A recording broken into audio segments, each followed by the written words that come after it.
Welcome to the Keiser Report. I'm Max Keiser. You know, there's a new game in town. It's called the Hunger Gains. Housing gains plus hunger pains equals the Hunger Gains. While a user on my website named Andy Perry coined the phrase, it was David Cameron who invented the brutal game in which there are no housing gains without hunger pains. Stacy. Yes, Max, it's a brutal game. Welcome to this world where there are no wealth creation jobs or wealth creating industry. We have just the financialized world of a zero-sum game. So therefore, you can only have wealth redistribution, and it looks like it's been turned into a game of gains versus hunger pains. David Cameron rejects help to buy housing bubble fear. Prime Minister David Cameron has dismissed fears the Help to Buy scheme is creating a property market bubble as he hailed it as a success. Number 10 says almost 750 homes have been bought and 6,000 offers made since the mortgage guarantee scheme started. Now, this was in the beginning of January, and now, this week, we hear that the average house price has now passed £250,000 in the United Kingdom. That's over 400,000 US dollars. Yeah, it's an interesting paradox. If you were to tell the average British person, hey, guess what? The price of gas just doubled, or petrol as they call it here. Price of petrol just doubled. Isn't that great? Of course, the average person would say, no, that's terrible. If you tell them, hey, the average house price just doubled. Isn't that great? Well, no, not really, because it causes an enormous economic strain that results in, as we're pointing out here, hunger pains. The number of people going hungry in the UK to afford for David Cameron's re-election buy-to-help scheme and housing bubble is human tragedy of which he cares not.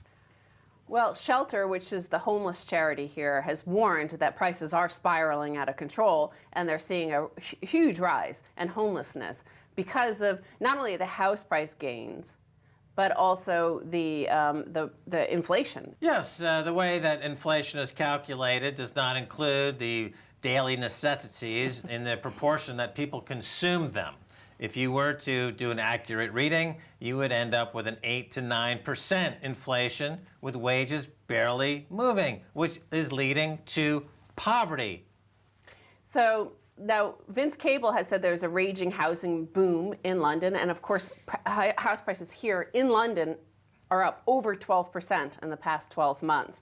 But in general, over the UK, it's now £250,000. Average UK house price hits £250,000, ONS says.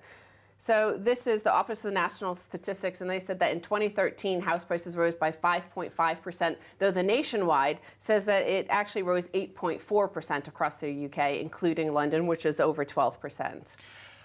Well, you know, it's like a super tanker filled with quantitative easing cash that's moving through this narrow channel called the British economy on the benefit of those who are living inside that super tanker, but everyone living on the banks is getting flooded out. And that flooding, by the way, in the UK recently is a direct result of money not being spent on infrastructure and going right into the pockets of financiers and housing speculators. So people are starving. They're being flooded out of their homes. For David Cameron's re-election Help to Buy Ponzi housing bubble, which is enabled by Mark Carney, who just left Canada after building an enormous housing bubble there that has just popped, that's now collapsing in the wake of his financial tragedy. Of course, you look at that price, £250,000 across the UK, right, for the average house price. The average income here is something like £26,000. So you do the math, or the maths if you're British. Now let's turn to the hunger pain part of these games.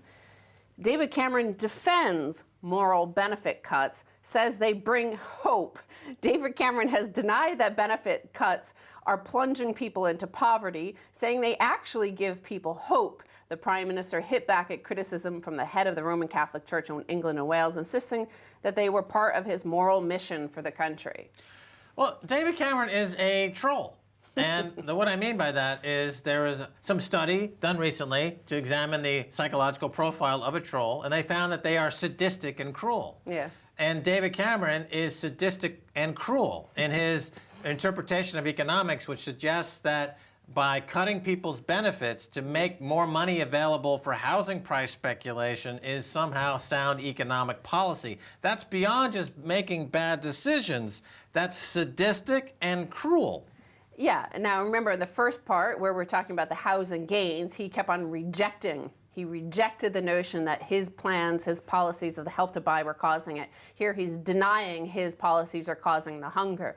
And yet, public health emergency declared as 1 in 6 GPs was asked to refer a patient to food banks in the last year. 1 in 6 family doctors has been asked to refer a patient to a food bank in the past year, a new survey has found, with GPs reporting that benefits delays are leaving people without money for food for weeks on end. So 5,500 people were treated for malnutrition in hospitals in the UK last year, and over 500,000 people visited food banks. Now, the Church of England as well also came out. Several bishops, hundreds of bishops actually, dozens of them, came out and they said that it was the delay. You speak of sadism. It was the delay. They keep on being given these delays in their benefits, receiving their benefits. There's all sorts of arbitrary delays. So people are suddenly losing access to food.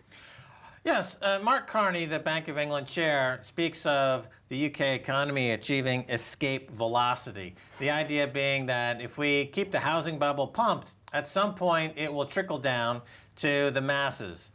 This is the same theory that was used in America when the U.S. Army rolled across the plains and displaced the indigenous population, thinking that someday when the American economy grows, the American Indian, as they're called, would somehow find a benefit. That 200 years later has not happened. Here, Cameron is rolling across Britain, displacing millions of British people, leaving them, consigning them to a life of poverty and flooding with no insurance, house prices in an enormous bubble, because he thinks he's going to achieve escape velocity, according to his theory, which so far throughout history has never, ever happened. You've never been able to cure a debt problem by increasing more debt. What Cameron fails to mention, and this is part of his cruel, sadistic propaganda, is that the debt in Britain has never been higher. He's only increasing the debt. You know, I mean, it's the same theory that they have in North Korea now. I mean, if you just genuflect to the leader in egregiously inappropriate manner, you will save yourself from the gulag, maybe, but in the UK, unless you kowtow to David Cameron, you're going to be flooded and starved to death. Well, it's also a game, as we've pointed out, as you pointed out in your opening monologue, is that it's the Hunger Games. It's a game. It's a command and control game. The guy controlling it is Mark Carney and George Osborne and the likes of those people. Now, we're also going to look at the fact that you can't even work your way out of this hunger situation. You can't. There's no way to get out of the game without picking up the tools that they provide for the game players in this game. So here's a tweet from Robert Peston, who is the BBC economics editor. UK productivity, especially output per hour, fell further behind most rich country competitors in 2012. So these are the new data coming out. And again, productivity down here. That means wealth creation is down here. That means if you're not playing this game, the Hunger Games, then you're getting hungrier and more homeless. Right. They don't want to pay people. Okay.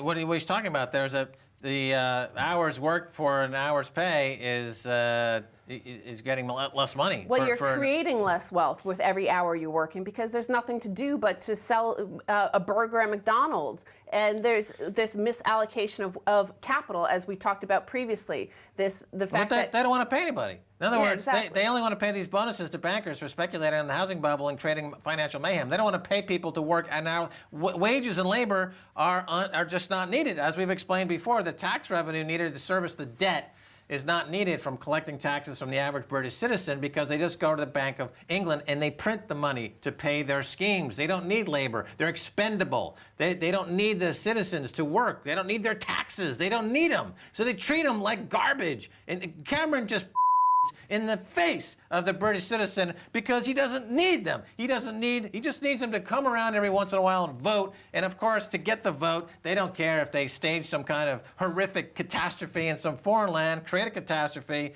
and get a vote for a month or two, and then go right back on the massive golden shower that is David Cameron's policies. He doesn't need the British citizen, so he treats them like dirt. So the zero-sum game of the Hunger Gains relies on, because it's not relying on wealth creation here in the UK or productivity gains here in the UK, just a reshuffling of wealth around the, the city center. It relies on China to actually make stuff and create stuff, whether it's horse meat burgers or whatever. So China tapering U.S. debt faster than Fed. And this is regarding a Bloomberg article noting that China pared its position in U.S. government bonds by $47.8 billion, or 3.6%, to $1.27 trillion, the largest decline since December 2011, according to U.S. Treasury data. At the same time, international investors increased holdings by 1.4%, or by $78 billion in December, pushing foreign holdings to a record $5.79 trillion. So overseas investors hold 48.8% of the $11.9 trillion in tradable U.S. securities. China is the largest of those, and they're paring back radically. Yeah, and who's picking up the slack? Is the American government itself, is buying back its own debt. It's like a dog returning to eat its own vomit. I mean, that's the American financial policy. Same thing with Mark Carney. He should put on a doggy suit, or maybe Doge, and go down there to the well of quantitative easing and just eat his own financial vomit, because that's the only policy they have here in the UK, and it'll only get worse because foreign creditors don't want this junk debt that they're pushing, because it won't possibly pay off. There's no way that Britain will pay off its sovereign debt. There's no scenario where that's going to happen. They will have to default, or they'll have to just keep printing until hyperinflation kicks in. In the meantime, a few people will get rich by speculating in the housing bubble, and this is a dead certainty, essentially. Stacey, we must go. Okay. Stay tuned for the second half. A whole lot more.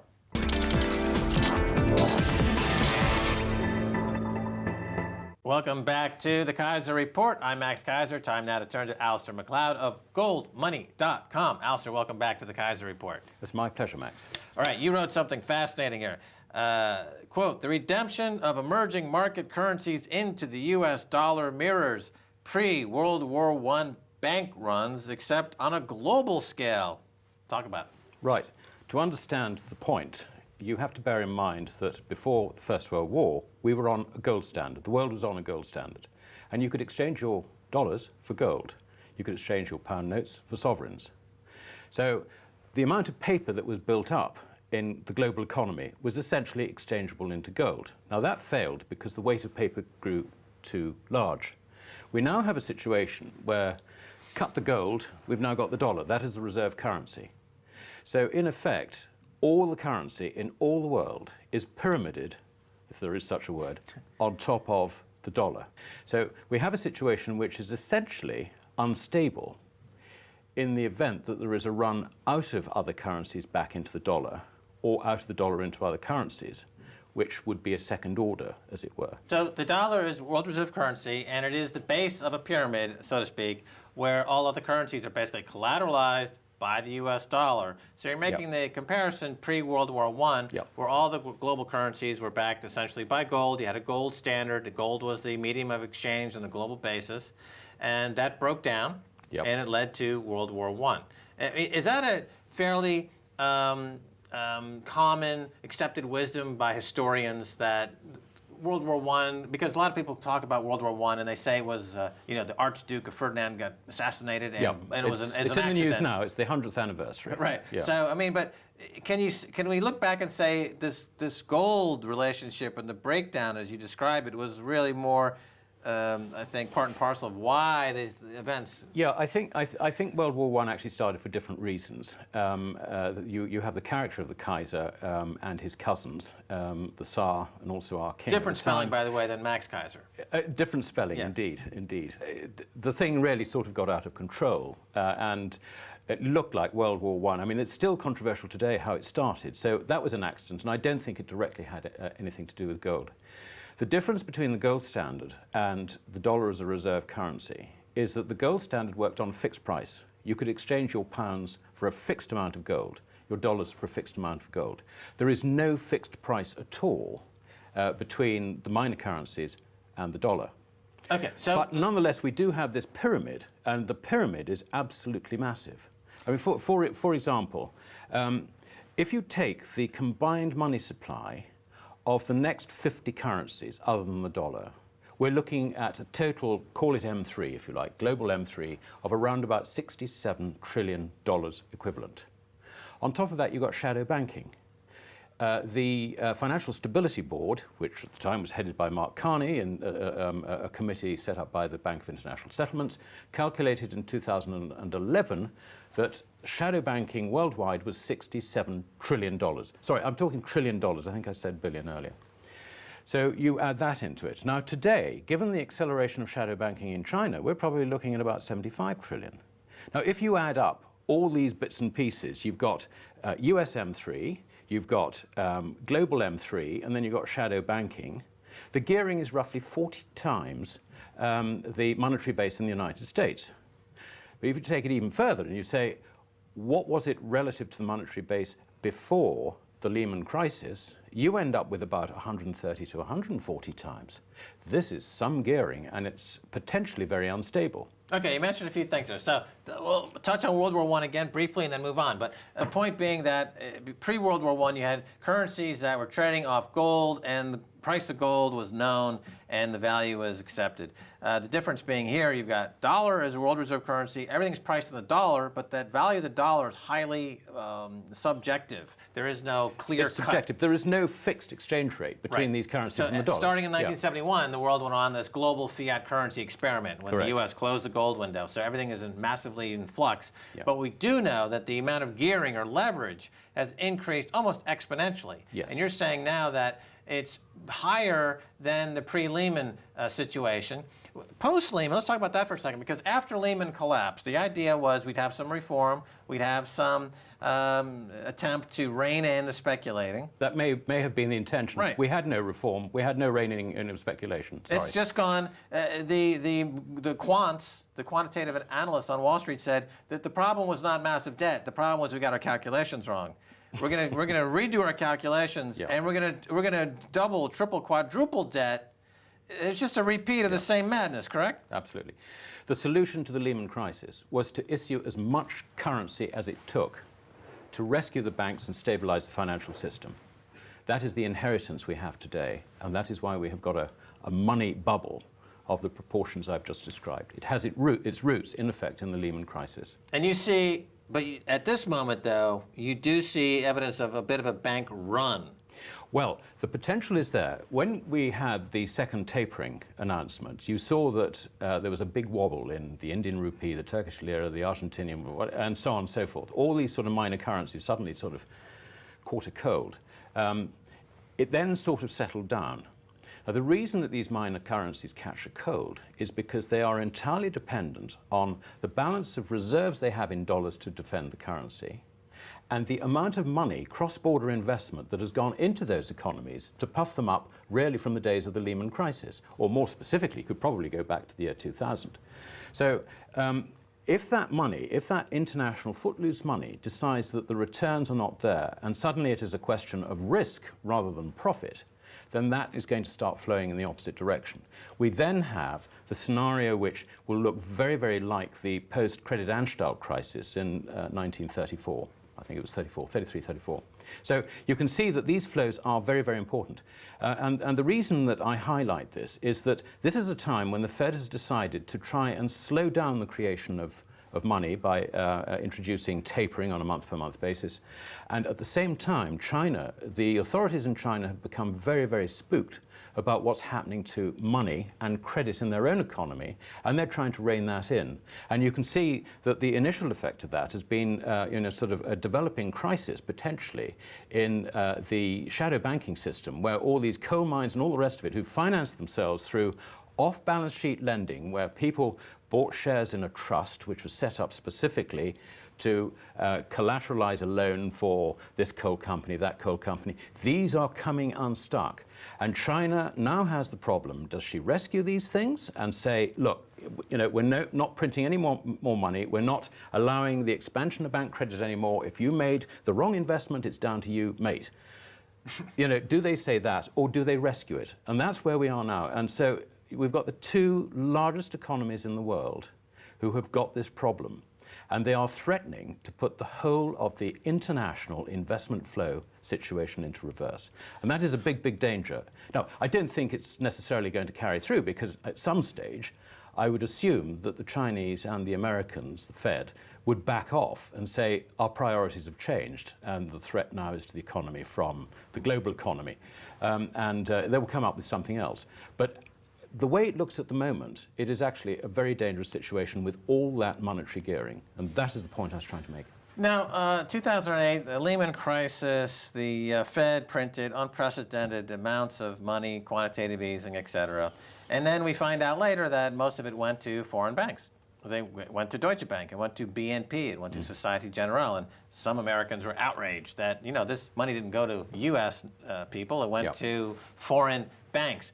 So the way I envision this, if you will, is there's this enormous yo-yo, and the Fed kind of does a yo-yo trick, where they spin that yo-yo out, and then it pops back into your hand. It seems like they put that money out there, they covered their counterparty risks for their own banks, and now that that's covered to some degree, they're snapping that money back, this tapering, and they're leaving these banks to fend for themselves. They're kind of leaving them in the cold. In the case now of Latin America banks, Central America banks, Venezuela, Argentina, these countries are now in flames. Yes. So how much responsibility does the Fed take, or should take, or might take, or in your opinion should take, for getting these countries burning as they are with riots by this yo-yo approach of money? Yeah.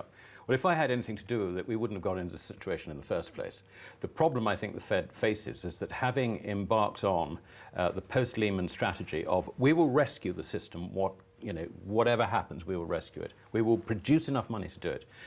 They're now seeing the downside of that, because if they're going to restrict the production of money, as you quite rightly point out, a lot of that is keeping the Eurozone afloat, for example. Okay, let me just jump in for a second, because, of course, the U.S. is not happy with geopolitical trends in Latin America, Venezuela under Chavez, et cetera. They, by pulling in this money, turning off the spigot, they have a benefit in that these countries are now up for political grab. And the U.S., I'm sure, would not mind if they had to step in, as they've done before, and take control. I mean, this is what the history of this region has been.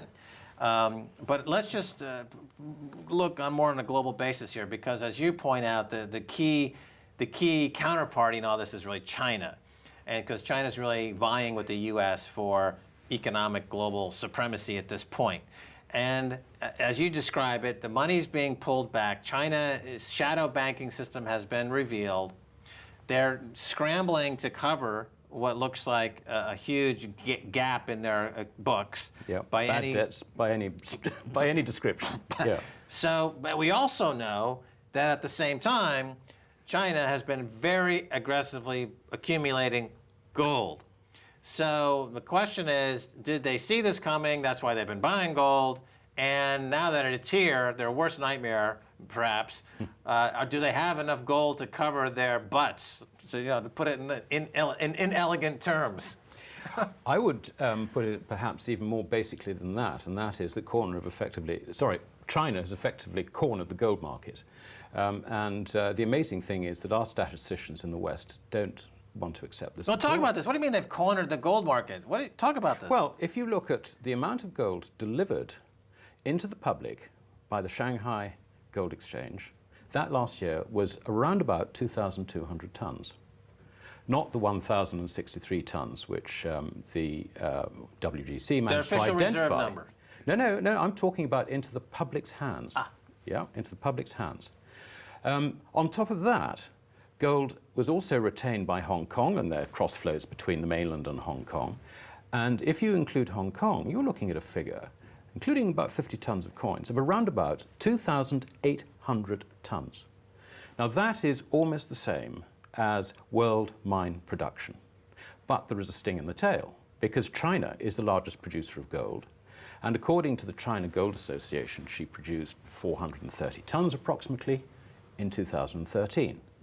So you have to take that 430 tons out of the 2,800 ton figure, and you're left with around about 2,300 tons. So on the basis of Chinese public demand, the world is in a supply deficit and depending on scrap. So we've got this extraordinary situation, and none of the Western analysts in the sort of the mainstream banks and so on and so forth seem prepared to accept this.